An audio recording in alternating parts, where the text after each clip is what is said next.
Okay, welcome to this preview show for the ELTP Grand Final, which is taking place this Sunday at 5 p.m. British summer time. This is just a show to quickly go through some of the hype around the game and the team lineups and have a look at the map and things. I've been joined by kindly by Chris, the Evil, and the wonderful manly voiced Nub. Say hello, guys. Hey, Hello, guys. Hello. Nub, as you can tell, absolutely thrilled to be here. So everyone excited for the final. Yeah, Chris, what are your kind of immediate thoughts? Obviously, BSG versus Tagnum. It should be a good game. It should be a great game, yeah. I think the fact that both the captains probably aren't going to be playing in the game as well is going to make it an even more interesting affair. But they're both really evenly matched, and it should make a really, really interesting final. The map's a really good choice as well to kind of keep it balanced, and I can't see any team heavily beating the other team. So yeah, I'll be interested to see how it plays out. So looking at that kind of initial lineup, we're kind of thinking, aren't we? We've kind of pieced it together that BSG will have Baz and Noodles at the back with Newcomb absent and Mike C and Nero on offense. But the Tagnum story is a little bit different. Hypo is actually elected to drop himself as a kind of fair play gesture. Ironically, towards Newcomb, as Newcomb can't be there. So they're looking at who was it they were going to have at the back? They'd have Wilson and Oo. And ooh, yeah. Yeah. With Pooh and Don Daddy on offense. But then there's a suggestion that Don Daddy might not be here, in which case Hypo will play himself on offense. Does that sound about right? Yeah, that's exactly what they're. I think that's basically what their plans are. Yeah. So I mean that's quite an interesting, very nice gesture by Hypo. I mean, Nub, you're going to be a captain next season. Do you ever see yourself dropping yourself as a, it's quite a good sportsmanship kind of thing to do, but I'm not sure if many people would do it. What are your thoughts on that? I'd drop myself if there's someone better than me that is going to have more chance of winning, but no, I wouldn't do it in this case. What about you, Devo? What do you reckon to Hypo's decision to maybe drop himself? considering what happened with Nuke on his previous game, I probably would say no. Like, I would probably play myself if I felt I should play. But, like, if I were up against, say, like, Grapefruit's team, Barcelona, after the fair play they displayed, I might have dropped myself if Grapefruit would not have been available for something like that, because I think Newcomb kind of like he shows that he's willing to bend the rules to get the win. So I would really not see that we could begrudge Hypnome for playing himself. But it's fair play for him to drop himself anyway. Yeah, and obviously nothing in the rules covers this. You well within your rights to just put your full team forward. So I mean, Chris, you're like Nub going to be a captain next season. So what are if you were in the same position as Hypo, what do you reckon you would have done? Honestly. Yeah, no, I'd play myself all day. I wouldn't, no matter if their captain can't be there, there might be times when I wouldn't be there throughout the season or for games, and I wouldn't expect the other captain to not play themselves. For me, I think the reason Hypo's doing it is not just because Newcomp can't be there.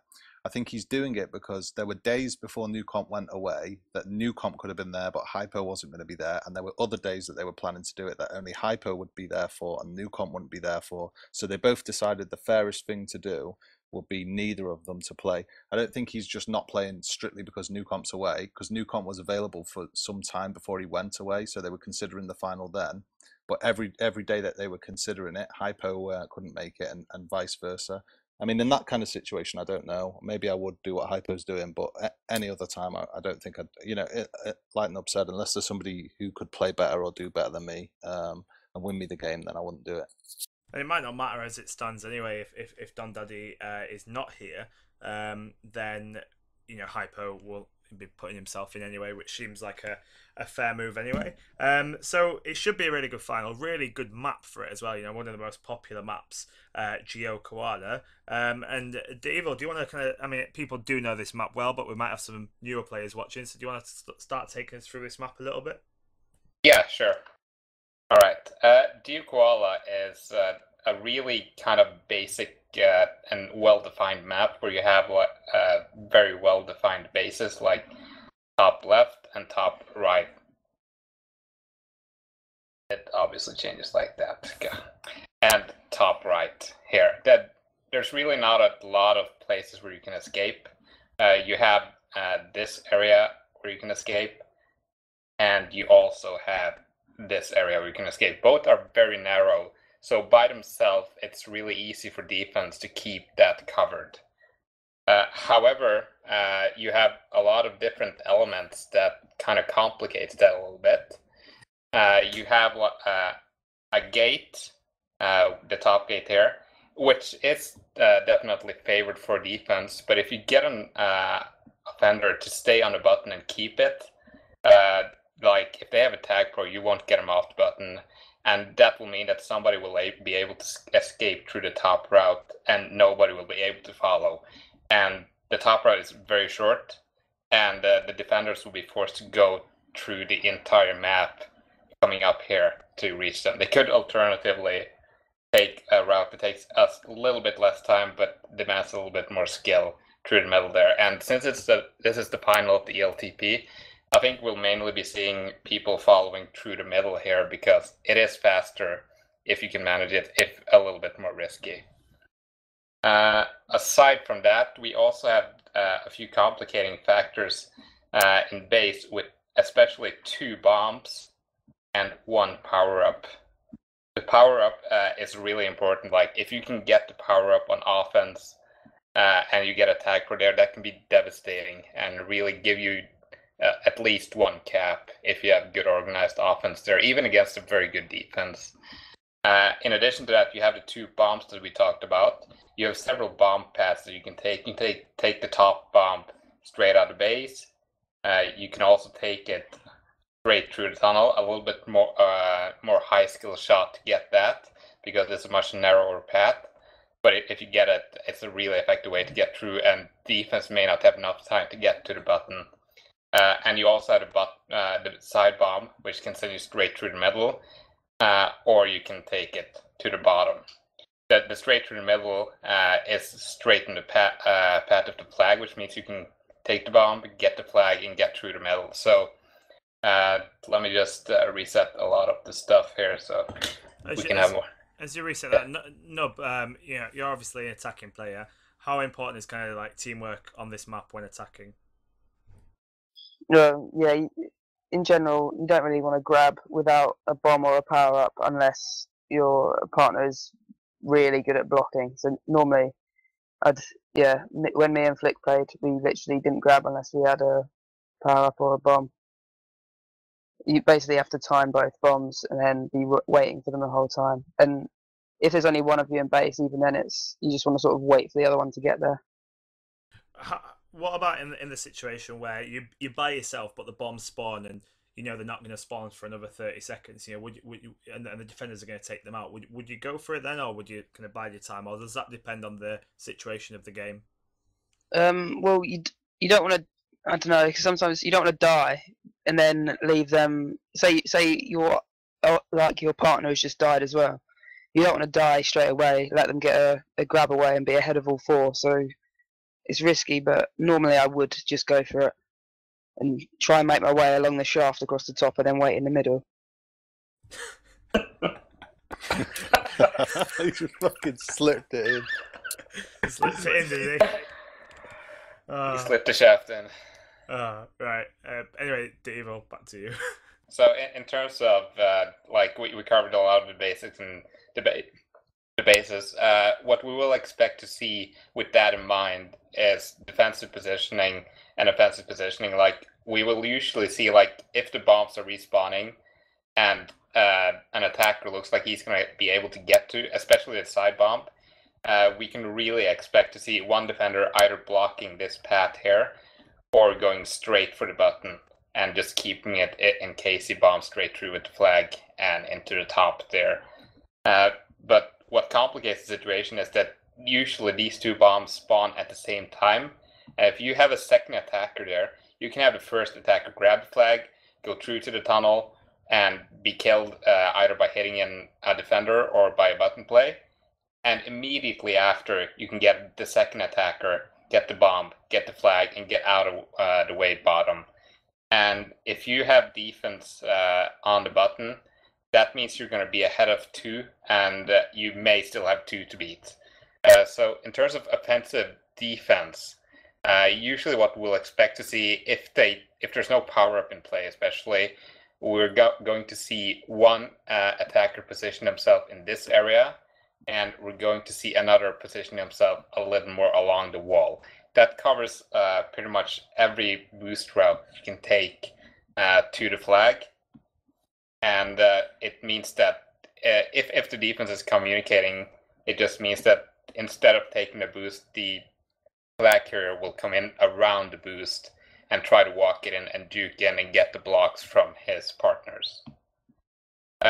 Aside from that, we have a very interesting middle gate that does not see a lot of use. In the season 1 of ELTP, we saw some use of it with one when defenders were chasing and someone was ahead bottom. We would usually see sometimes that one defender would go to the button here and the other defender would go through and meet him on the other side before he could get up and reach the boost into base. However, that can easily be countered by just getting this button, and honestly, it is usually faster to just go through the middle section here if you're skilled enough. So yeah, let me reset that and you can talk about other stuff. So Chris, defending on this map, it's an interesting map to defend on. How do you find playing on it? Well, yeah, I mean, it all depends on your partner. It's you've got to have good teamwork to defend this map. You need a really solid, reliable partner in whichever position you choose to do. Obviously, the button defender or the support defender has probably arguably one of the most important jobs on this map, because he can prevent most of the easy escapes and most of the kind of, not the easy escapes, but it's hard for me to. I guess they are the easy. The kind of high stakes escapes. That's it. Yeah, that's it. So you have to make sure you've got someone who you can rely on, who you can trust, and you just got to kind of do your job, keep communicating, and keep on top of things. Maybe even stagger the bombs. Take out one bomb and try and leave it as long as you can to take out the next bomb, so they never spawn together. Then, if you can kind of stagger them a bit, you can always kind of keep on top of them, which one comes first, etc. But yeah, once they get a grab and they're away, you lose track of that anyway. But yeah, I mean, you need good teamwork, you need good communication, and you need reliability. That's the way to succeed on defense on this map. Dave, do you have any other final points for this map that you want to go through in your final bit? Yeah, I also want to go a little bit through grabbing. What we usually see is that defenders won't play completely no grab in this map simply because the button is such an important feature. You may argue if there's a button position or not, but you definitely want to have one defender designated to get the button whenever needed. So that usually leaves one being closer to the flag and another one a little bit more in the periphery along the button, which means that it's really hard to play no grab defense. However, you can limit it. So what defenders usually will do is that if somebody's trying to grab going downwards, is that they'll try to counter that either by just not letting him grab or by calling in the second defender and having him help push him off. Aside from that, it's not a very easy strategy to go through. It only usually works if you have bombs or power-ups for offenders to grab and get away. So instead, what we're going to see quite a bit of is when we're not doing bomb strats or having power-ups or whatever, is that we're going to see attackers grabbing upwards. And defenders will let them grab because usually if the bombs are not in play, they will get up towards the corner of a wall and they will usually be stuck there. Sometimes they may get a power-up, sometimes they may get a lucky bomb spawn or whatever, but in general, it's a safer option to allow them the leeway to grab there and get the potential return.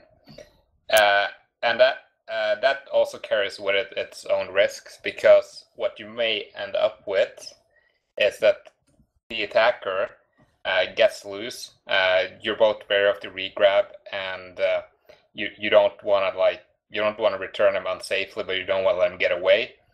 So a lot of the time you will see an attacker getting slightly away from the defenders and duking towards this gate, defenders will then rush to the button, and what the attacker will hope is that both of them will go towards the button at once, allowing him the leeway to escape down the bottom like that.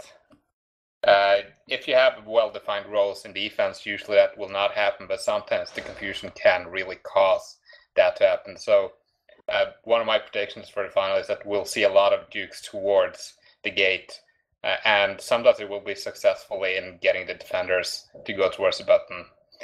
The other thing when you get loose is that this bump, usually defense will be able to cover the path straight through the gate, but what a lot of defenders aren't really that prepared for is hitting the bomb from the top or bottom, bombing you into the top or bottom, and bombing everyone else far away, out of position, meaning that you can easily escape through the bottom after that. So those are two offensive plays I think we'll see a lot of when bombs and power-ups are not in play.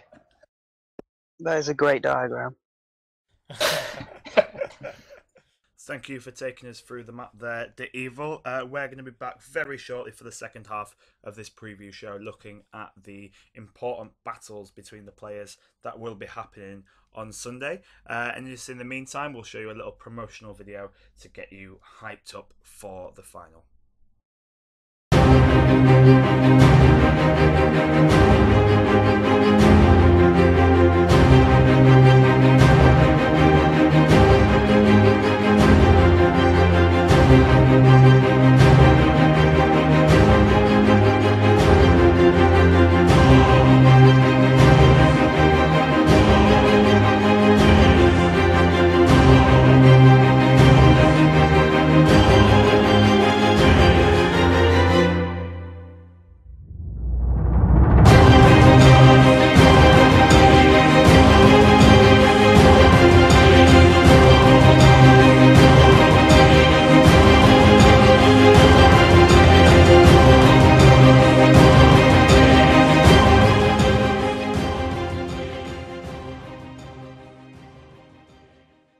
If we go and look at the teams a little bit more closely, so we've got BSG, who are missing Newcomb. So at the back, they're going to have, is it Baz and Noodles?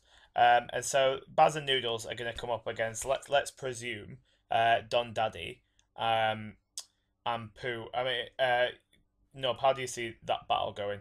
Yeah, well, I haven't really seen Pooh recently. I know he's supposedly very good, but I also know that Don Daddy is really getting good at the moment. But I also rate Baz really highly, and then I'm not sure about Noodles. I think if Baz can control, or not control, but like command. No, not command. Lead. Yeah. If he just if he can just hold it up, I don't know which position he'll play, but I think they'll get away quite a lot. But I think it's quite hard to get into your own base if they can get ahead. Would you agree with that, Chris? How do you think that matchup's going to go? Yeah, I mean, I think Baz usually when he plays with Newcomp, he plays the kind of button roll, and Newcomp plays the choke. So it'll be interesting to see what they do this time with Noodles. I've got a feeling they'll possibly try the same, but I could also see Baz, as he's the more experienced player, kind of sticking with the choke. But there you go, I don't know. But if Pooh and Don Daddy show the form that they showed on Boombox to knock out Roland BC, then they're definitely in with a good chance of getting a good result on this map. And Boombox, probably not to the same extent, but still an extent where you kind of need to grab together a lot of the time. You know, you do need a bit of support from your offensive partner. So that kind of partnership has already been kind of tried and tested and been successful. So they'll be hoping it's successful again here against a defensive partnership that at least like kind of in the majors we've not really seen put to the test. But I think I'm correct in saying like Noodles likes this map and is very good at this map. And so that could have an impact. What do you reckon, Devo? Yeah, I definitely think that. I think if you consider like Newcomb's decisions in both season 1 and season 2, it shows that he's really competent, at least with the players he chooses to play. And if he's going with Noodles, I think he's going to be performing pretty well. Will it be enough? I can't say for certain, but I mean, I don't think he's going to perform significantly worse than Newcomb would. Otherwise, I'm pretty sure Newcomb would like to play himself from Alaska.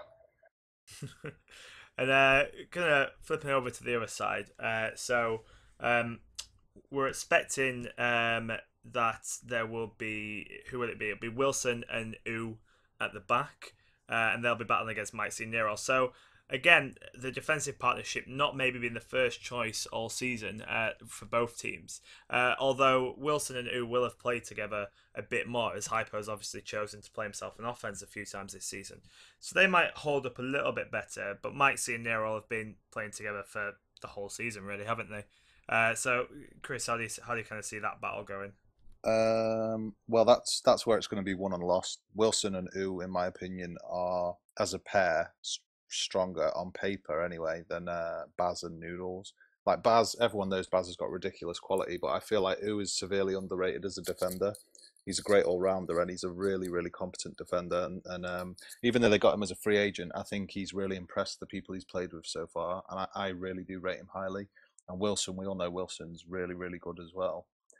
So it's all down to whether the BSG offense can penetrate the defense of Tagenham and Retbridge, and I think that will be for me the most interesting kind of part of the game, seeing how they fare against how the offense fares against that defense. What do you reckon, Nub? How Mike C and Nero going to be able to get away enough? Yeah, I think so.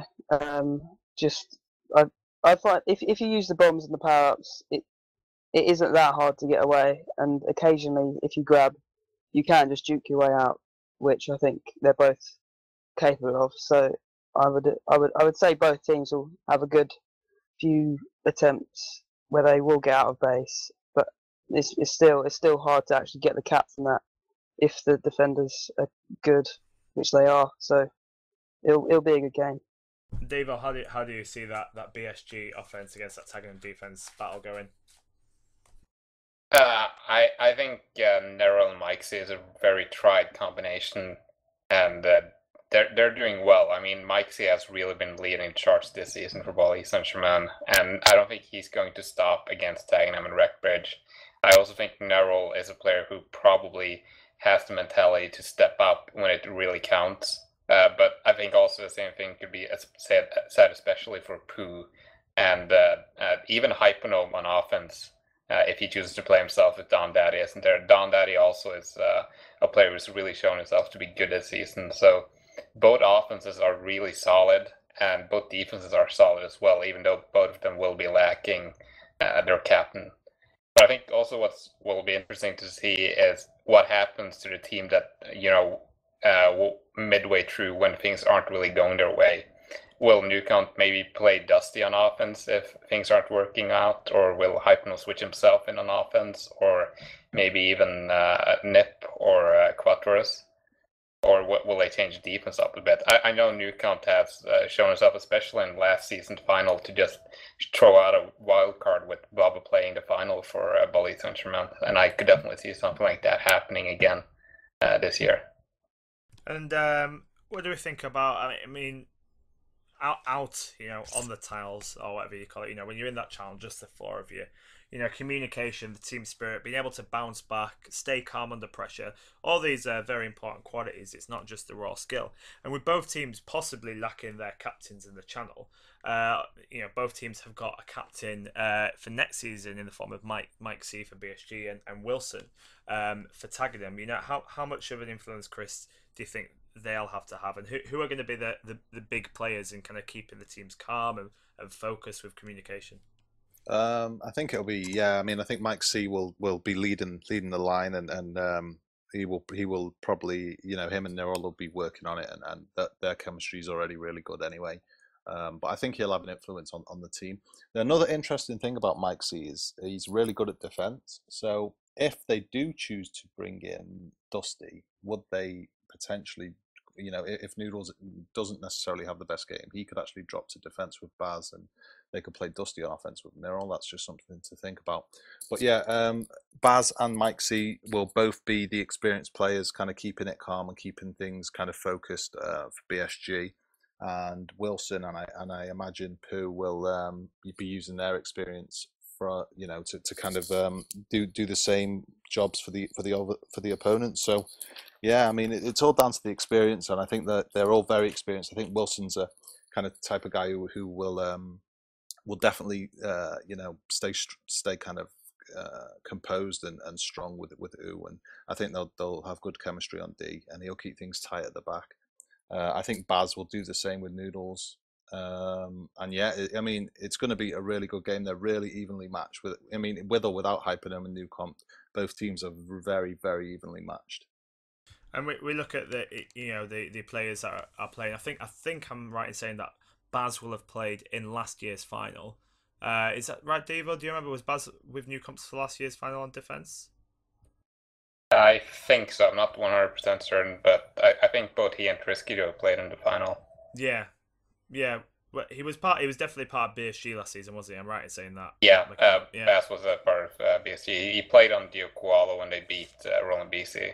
Yeah, so I mean, you know, whether or not he played in the final, he was part of that team, and he's been there. And actually, Pooh, I mean, we've not talked much about him, but Pooh was playing offense, and he's a very calm player in Channel is Pooh, and he's playing offense, and he's actually the only player that has a chance at winning back-to-back ELTP titles. So, I mean, Devo, you played with Pooh last season. How much do you think his experience and his calmness will be a factor? I think it definitely will be a big factor. Pooh is not like one of the most vocal players, so he's not going to say a lot throughout the game that doesn't directly relate to the gameplay. But he is one of those players who can keep his head calm almost no matter what happens, and he will not blame his teammates or anything. He will just be, all right, we're going to need to do this. Come on now, and then just go ahead and do it. So I have a lot of faith in Pooh being able to keep morale up for that. He won't be carrying it, but he will make a positive contribution, and he will not get down almost no matter what happens. So I think that's a really good player for Tagnum and Wreckbridge to have in the final, especially if things may not pan out for them. We already saw on Boombox when they were lagging behind Roland BC, they didn't get their heads down. They just kept working and they made it work. And I think that a lot of that is down to players like Pooh and Wilson, who have been through both like good times and bad times and know what it means to just keep your head up and get the result. And so, yeah, looking forward to the final. Sunday, 5 p.m. British Summer Time. Build up from about half an hour to 20 minutes beforehand. It's time to, you know, really lay your cards down, guys, right? Let's have your predictions. And not just your predictions for the winner, you know, the first game, the second game. How do you see them going? Do you see overtime?